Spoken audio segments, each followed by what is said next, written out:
Welcome to एडुरेव। मैं आपका teacher आज आपको रामधारी सिंह दिनकर जी की एक बहुत ही खूबसूरत कविता गीत अगीत पढ़ाने जा रहा हूं। तो चलिए इस पूरे चैप्टर को ना एक सवाल से शुरू करते हैं, और ये सवाल ही आप समझ लीजिए इस पूरी कविता का दिल है। सवाल ये है, ज्यादा खूबसूरत क्या है, एक गाया हुआ गीत या वो एहसास जो दिल में ही रह जाता है, जो कभी कहा नहीं जाता। कवि हमसे पूरी कविता में बार बार यही सवाल करने वाले हैं। इस कविता को लिखा है महान कवि रामधारी सिंह दिनकर जी ने। वो अपनी ओजस्वी यानी कि बहुत पावरफुल और इमोशनल राइटिंग के लिए जाने जाते हैं, और इस कविता में उन्होंने प्रकृति यानी नेचर का सहारा लेकर इसी सवाल को एक्सप्लोर किया है। कविता के पहले हिस्से में दिनकर जी हमें एक नदी के किनारे ले जाते हैं। तो चलिए इसमें थोड़ा गहराई से उतरते हैं। यहां हम देखेंगे कि कैसे एक बहती हुई नदी और एक खामोश सा गुलाब इसी सवाल को हमारे सामने लाते हैं। अब इस कोट को देखिए। नदी तेजी से बहती जा रही है और पत्थरों से टकराकर जो आवाज आ रही है, कवि कहते हैं कि वो अपने विरह यानी बिछड़ने का दुख गा रही है। उसकी कल-कल की आवाज ही उसका गीत है, और उसे सुनकर किनारे पर खड़ा गुलाब सोच रहा है, काश काश भगवान ने मुझे भी आवाज दी होती। अब यहां पर जो कॉन्ट्रास्ट है ना, वही सबसे इंटरेस्टिंग चीज है। देखिए, एक तरफ है नदी का गीत, एक ऐसी आवाज जिसे हर कोई सुन सकता है। नदी अपने दुख को बयां कर रही है, और दूसरी तरफ बिल्कुल उसके ऑपोजिट गुलाब का अगीत है। मतलब उसके मन की वो बात, वो सपने जो बिल्कुल खामोश हैं, अनकही हैं। तो कवि हमारे सामने ये सवाल रख देते हैं, इन दोनों में से ज्यादा सुंदर कौन है?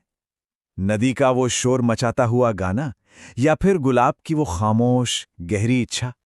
चलिए अब अगले दृश्य की तरफ बढ़ते हैं और देखते हैं कि यह आइडिया आगे कैसे बढ़ता है। अब हम चलते हैं एक वन यानी जंगल में, जहां एक तोता और तोटी का जोड़ा है। यहां भी गीत और अगीत का एक बड़ा ही खूबसूरत दृश्य है। इस हिस्से में जो शुक है यानी मेल पैरट, वो एक घनी सी डाली पर बैठा हुआ है, और ठीक उसके नीचे घोंसले में शुकी यानी फीमेल पैरट अपने अंडों को से रही है। और देखिए, ये दृश्य भी उसी विचार को कितनी खूबसूरती से दिखाता है। शुक का जो प्रेम है वो गीत बनकर बाहर आ रहा है, उसकी आवाज पूरे जंगल में गूंज रही है। वहीं दूसरी तरफ शुकी का प्रेम जो उतना ही गहरा है, वो अगीत बन जाता है। वो उसके दिल में ही रह जाता है, जिसे वो बस महसूस कर रही है। तो एक बार फिर कवि हमें उसी मोड़ पर लाकर खड़ा कर देते हैं।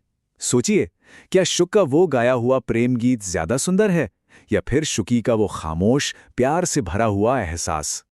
अब आते हैं तीसरे और आखिरी दृश्य पर। इस बार बात है इंसानी एहसासों की। यहाँ एक प्रेमी और प्रेमिका की कहानी के जरिए हम इसी सवाल को देखेंगे। यहाँ एक प्रेमी है जो शाम के वक्त आल्हा नाम का एक लोक गीत गा रहा है, और जैसे ही वो गाना शुरू करता है, उसकी आवाज सुनकर उसकी प्रेमिका छुपकर उसे सुनने के लिए आ जाती है। तो यहां पर सबसे जरूरी बात यह है कि प्रेमी का गाना तो गीत है, एक्सप्रेस्ड है, लेकिन प्रेमिका के दिल में जो एहसास उठ रहा है ना, वो अनकही इच्छा कि काश मैं भी इस गीत की एक लाइन होती, वो है इस दृश्य का सबसे पावरफुल अगी।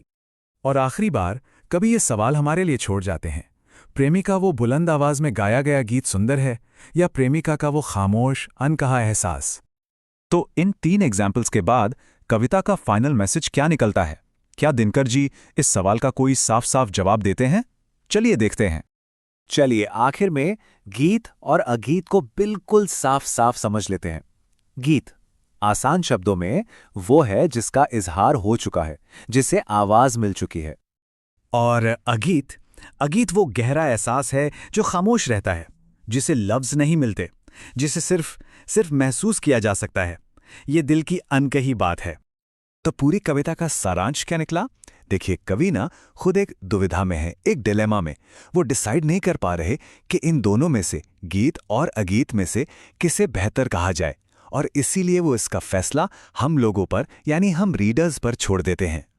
इसका मतलब ये है कि कुछ खूबसूरती गाने के लिए, बयान करने के लिए बनी है, और कुछ सिर्फ खामोशी में महसूस करने के लिए।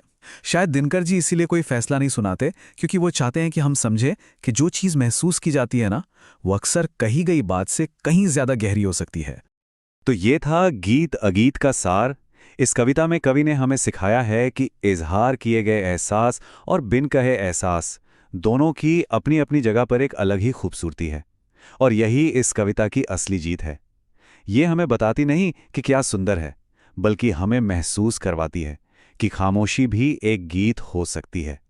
इस कविता को और बेहतर तरीके से समझने के लिए अगर इसके डिटेल नोट्स, क्वेश्चन आंसर्स और ऐसी ही और आसान भाषा में एक्सप्लेनेशंस देखनी है तो आज ही एड्यूरेव ऐप डाउनलोड करें।